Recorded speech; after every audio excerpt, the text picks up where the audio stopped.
আলাইকুম এভরিওয়ান, কেমন আছেন সবাই? বাবার বাড়িতে এসে আমার এটা দ্বিতীয় ব্লগ ভিডিও। আর ভাবলাম যে আপনাদের সঙ্গে শেয়ার করি। তো আপনাদের আমি আমার আগের ভিডিওতে বলেছিলাম আর সবজি ক্ষেতটাও দেখিয়েছিলাম। আর সেই ভিডিওতে বলেছিলাম যে আমার বাবার আরেকটি সবজি ক্ষেত আছে, একদিন হয়তো বা দেখাবো। তো ভাবলাম যে যেহেতু আমি শ্বশুরবাড়ি চলে যাব, দেখার হয়তো বা সুযোগ হবে না, তাই ভাবলাম যে আমিও দেখে আসি আর আপনাদের দেখিয়ে দিই। তো এখানে পুরো বাগানটাই কিন্তু সবজি ক্ষেতের। আর সবজি ক্ষেতের জন্য কিন্তু আমি ভালোভাবে এটা ভিডিও করতে পারিনি, যেহেতু আমার বাবু ছিল সাথে। তো যতটুকু পারছি ততটুকুই আপনাদের দেখানোর চেষ্টা করছি। তো এখানে বেগুন সহ টক পাতা, পেঁয়াজের গাছ সহ মূলা, আলু, তারপর হলো বুট শাক, সব ধরনের শাক পাতার গাছ এখানে লাগানো আছে, সব ধরনের সবজির গাছ লাগানো আছে। সবজি খেতে আমার বেশিক্ষণ থাকাও হয়নি, যার কারণে আবার চলে আসছিলাম। এসে দেখি যে নানি কলা বের করছে। তো কলাগুলো খুব একটা বড়ও না, আবার খুব একটা মানে মোটাও না, হালকা মিডিয়াম সাইজ আছে। কিন্তু কলাটা কিন্তু প্রচুর মিষ্টি খেতে। যেহেতু শীতের সময় কেউ আবার কলা খেতে চায় না, তারপরও কলাগুলো গাছের, যেহেতু গাছের কলা পাকছে, সেই জন্য আমরাও গেছি এই সময় কলা পাকছে। কিন্তু আসলে দুর্ভাগ্যের বিষয় কি, যে ঠান্ডার সময় কলা খাওয়া যাবে না, বাচ্চাদেরও খাওয়ালে হয়তো বা সমস্যা হয়। আমার বাচ্চা একটু কলা খেলে কিন্তু বমি করে। তো যাক, কলাগুলো সে সময় পাকছে। তো ভাবলাম যে বাচ্চা না খাইলে আমরা খাবো, অবশ্য সেটা কি কোনো কিছুই না। তো যেহেতু আমি এমনি আসলে 2 দিন থেকে ভিডিও দিতে পারিনি, এই জন্য আজকে ভাবলাম যে ভিডিওটা দিয়ে দিই। তো এখানে আমার আম্মার কিন্তু মুরগিতে ডিম দিছে। তো যেহেতু দেশি মুরগিতে ডিম দেয়, এর আগেও কিন্তু আমি আপনাদের দেখাইছিলাম আমার বাসাতেই কিন্তু আমার ডিম পাঠায় আমার বাবা মা। তো এইরকম অনেকগুলো করে ডিম পাঠায়। তো ভাবলাম যে সকাল সকাল দেখলাম দুপুরের মধ্যে কিন্তু সূর্যটা উঠে গেছে। তো ভাবলাম যে সূর্যের যেহেতু অনেকক্ষণ থেকে দেখা যায় না, তো আপনাদেরও একটু দেখিয়ে দিই। তো জানি না, আরও একটা গাছ আমার চোখে পড়লো, ডুমুরের গাছ। আর ডুমুর ফল কে কে দেখছেন আমি জানি না। তো ডুমুর ফুলটা কিন্তু খুব ভালো লাগে দেখতে, যেহেতু এটা গাছের গোড়া থেকেই কিন্তু ফল ধরে, পাতা ছাড়াই কিন্তু এটা ফল ধরে। আর এই ডুমুর ফুলটা কিন্তু ফুল দেখা যায় না, কখনোই ফুল দেখা যায় না। অনেকের মুখে মুখে কথার প্রচলন আছে যে ডুমুরের ফুল মানে কখনোই তাকে দেখা যায় না। আমার এখানে একটা বড় ডুমুরের গাছ আছে, দেখতেই পাচ্ছেন গাছটা কিন্তু অনেক মোটা, আর এটা কিন্তু অনেক দিনের। আর এইভাবে তো দেখতেই পাচ্ছেন গোড়াতে গোড়াতে কতগুলো শুধু ডুমুর ফল ধরে আছে। এটাতে হলো পাতা ছাড়াই কিন্তু ডুমুরের ফল ধরে। তো ভালো লাগে। এখানে সাইডে দেখছি যে আমার বাবা লাউ, পুকুর থেকে লাউ তুলছে। কারণ মেন কথা হলো অন্য কিছু লাউ ছাড়া যদি অন্য কিছু পুকুরে ভাসে তো ভালো লাগে, একটা কিন্তু লাউ। এখানে মেন কথা হলো যে আমার সাইডে টালা আছে লাউয়ের, এই যে বেড়ার ধারে দেখতে পাচ্ছেন। তো মেন কথা হলো যে ওই লাউগুলো কিন্তু ইঁদুরে কেটে ফেলে দেয়, যার কারণে মানে লাউগুলো পুকুরে পড়ে গেছে। তো এখানে সুন্দরভাবে লাউগুলো কিন্তু ঝুলছিল, সেই লাউগুলো কিন্তু ইঁদুরে কাটার কারণেই কিন্তু পড়ে গেছে। তো এখানে পুকুরটা দেখতেই পাচ্ছেন যে পুকুরটা অনেক বড়, কিন্তু আমার ক্যামেরার জন্য ওখানে যেহেতু সূর্যের আলো পড়ছে না, তার কারণে অন্ধকার অন্ধকার লাগছে। তো এই যে দেখতে পাচ্ছেন লাউয়ের গাছ, আর এই লাউ গাছ থেকেই কিন্তু ইঁদুরে কাটার কারণেই কিন্তু লাউটা কিন্তু পুকুরে পড়ে গেছে। তো ভিতরে আবার নানি এসে বলছে যে আরও একটা লাউ নাই গাছে, তো কোথায় গেল, তাহলে অবশ্যই কেটে ফেলছে।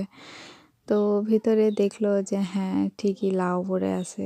লাউটা তো আমার নানি ভাবলো যে লাউটা নিয়ে যায়, এই জন্য সে আসার পর লাউটা তুলে নিয়ে যাচ্ছে।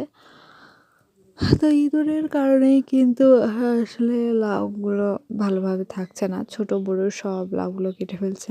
তো এখানে কলার গাছে অনেক বড় একটা কলার থোকা ধরছে। তো দেখলাম যে না, ভালো লাগলো। এখানে একটা ছোট ফুলের গাছ আছে যেটা ভালো লাগলো। মেন কথা বলতে যে আসলে ভিডিও করার অনেক সময় আগ্রহ থাকে, আবার অনেক সময় হারিয়ে যায়। তো কেন হারিয়ে যায়? যারা ব্লগ ভিডিও করেন বা যারা ভিডিও নিয়মিত ছাড়েন, তাও আবার বাচ্চা-কাচ্চা আছে, তারাই হয়তোবা বুঝতে পারবেন যে আসলে ভিডিও করা এবং এডিট করা এখানে একটু সময় লাগে, কিন্তু কাজের মধ্যেও এডিট করতে বা করতে এটাতেই অনেক দেরি হয়ে যায়, যার কারণে ভিডিও করা হয় না। তো যাক, আমি চেষ্টা করি যে ভিডিও করে আপনাদের দেখানোর। তো সম্পূর্ণ রেগুলারলি ভিডিও আমি দিতে পারি না, তবে চেষ্টা করি যে রেগুলারলি। তো যাক, এবার থেকে মাশাআল্লাহ আপনাদের আমি রেগুলারলি ভিডিও দিব। আর আমার তো শ্বশুরবাড়িতে যাওয়ার পরে যেহেতু আমার কাজ শুরু, সেহেতু আমাকে অবশ্যই রেগুলারলি মেনটেন করে রান্নাবান্নাও করতে হবে। আর ইনশাআল্লাহ সেখানে আমি সব ভিডিও আপনাদের দেওয়ার চেষ্টা করব। তো যাক, ওই যে লাউ ২টাই কিন্তু মানে কেটে ফেলছিল। তো এখানে ভাবলাম যে কবুতরগুলোই খেতে দিয়ে দিই। আমার মা বলল যে কবুতরগুলোকে খেতে দিয়ে দাও। তো এখানে আমার বাবু আবার এসে লাঠি দিয়ে আবার পিটাচ্ছে যে হ্যাঁ, মানে কবুতরগুলোকে মেরে ফেলবে, মানে মেরে নয়, তাড়িয়ে দিবে, খেতে দিবে না। তো বারবার লাঠিটা নিয়ে সরাচ্ছে, কিন্তু আমি সরাতে দিচ্ছি না। যে যাক, যেহেতু আমি ভিডিও করতেছি। তো যাক, এখানে আমার আম্মুর কিন্তু অনেকগুলোই কবুতর আছে, আর কবুতরগুলোতে বাচ্চা দিয়েছে। সেই সব বাচ্চাগুলোই আপনাদের আমি দেখাবো যে আজকে মাসে কতগুলো বাচ্চা, আমি বাবার বাড়ি গিয়ে কতগুলো বাচ্চা দেখলাম কবুতরের, সেই বাচ্চাগুলো আপনাদেরও আমি দেখাবো।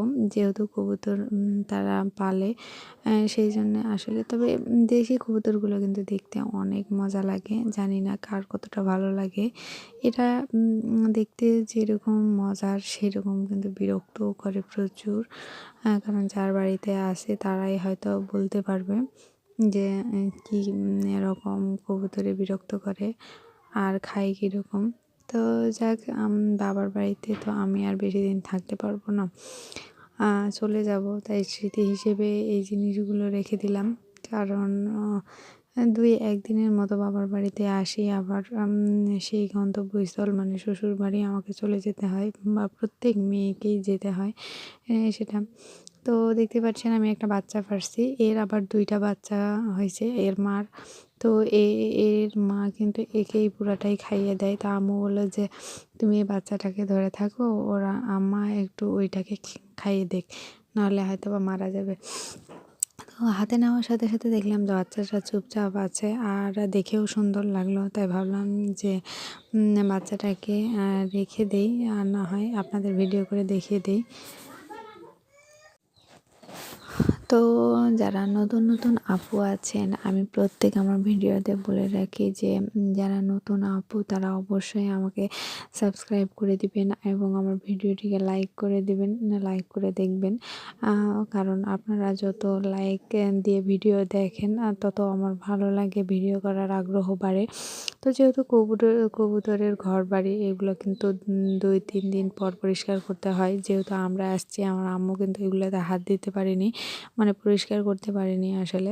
তো বাচ্চাটা আমি আমার হাতে না রেখে ওই যে রেখে দিলাম। যে দেখতেই পাচ্ছেন এই বাচ্চাটা কত বড় আর ওই বাচ্চাটা কত ছোট, মানে এই পুরাটাই খাইছে অথচ ও খায়নি, মানে খাইতেই দেয়নি। তো যাক, আরও এক জোড়া কবুতরের বাচ্চা দেখলাম। এই বাচ্চাগুলো কিন্তু অনেক বড় বড় হয়ে গেছে, দেখতেও সুন্দর, মাশাআল্লাহ অনেক কিউট।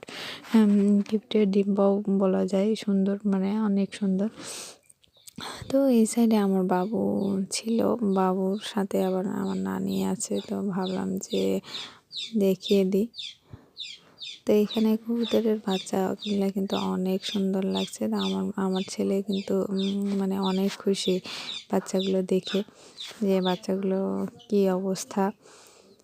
তো যাক, ওরা থাক ওদের মতো, আমি আরও কিছু গুলো দেখি যে আরও আছে নাকি।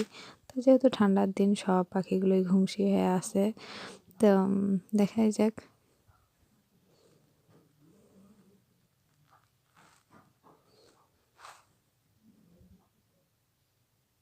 এখানে 2টা ডিম আছে। তো এখানে আসলে মেন কথা হলো যে কবুতরের সঙ্গে মুরগিতেও ডিম দিয়ে রাখছে।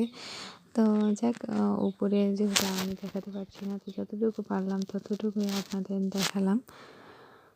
তো এইভাবেই আমি ভাবলাম যে আপনাদের সম্পূর্ণ কবুতরের খাঁচাগুলো দেখিয়ে দিতে। এই যে এখানে পুরো কবুতরের খাঁচাটাই কিন্তু আমি মানে দেখানোর জন্য আপনাদের করলাম। এই যে এখানে পুরো কবুতরগুলোই কিন্তু উঠে আছে, এগুলো সম্পূর্ণ বক্স। তো এই যে এখানে আবার 2টা বাচ্চা দেখতে পেলাম। এই বাচ্চাগুলো কিন্তু আরও অনেক ছোট, মানে শুধু কিছুদিন হলো উঠছে। তো এগুলোও কিন্তু দেখে ভালো লাগছে।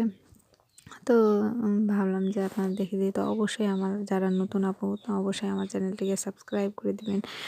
আর অবশ্যই আমাকে কমেন্ট করবেন, কারণ আমি জানি যে আমার অনেক ভুল ত্রুটি হয়, ভুল ত্রুটি হতেই পারে।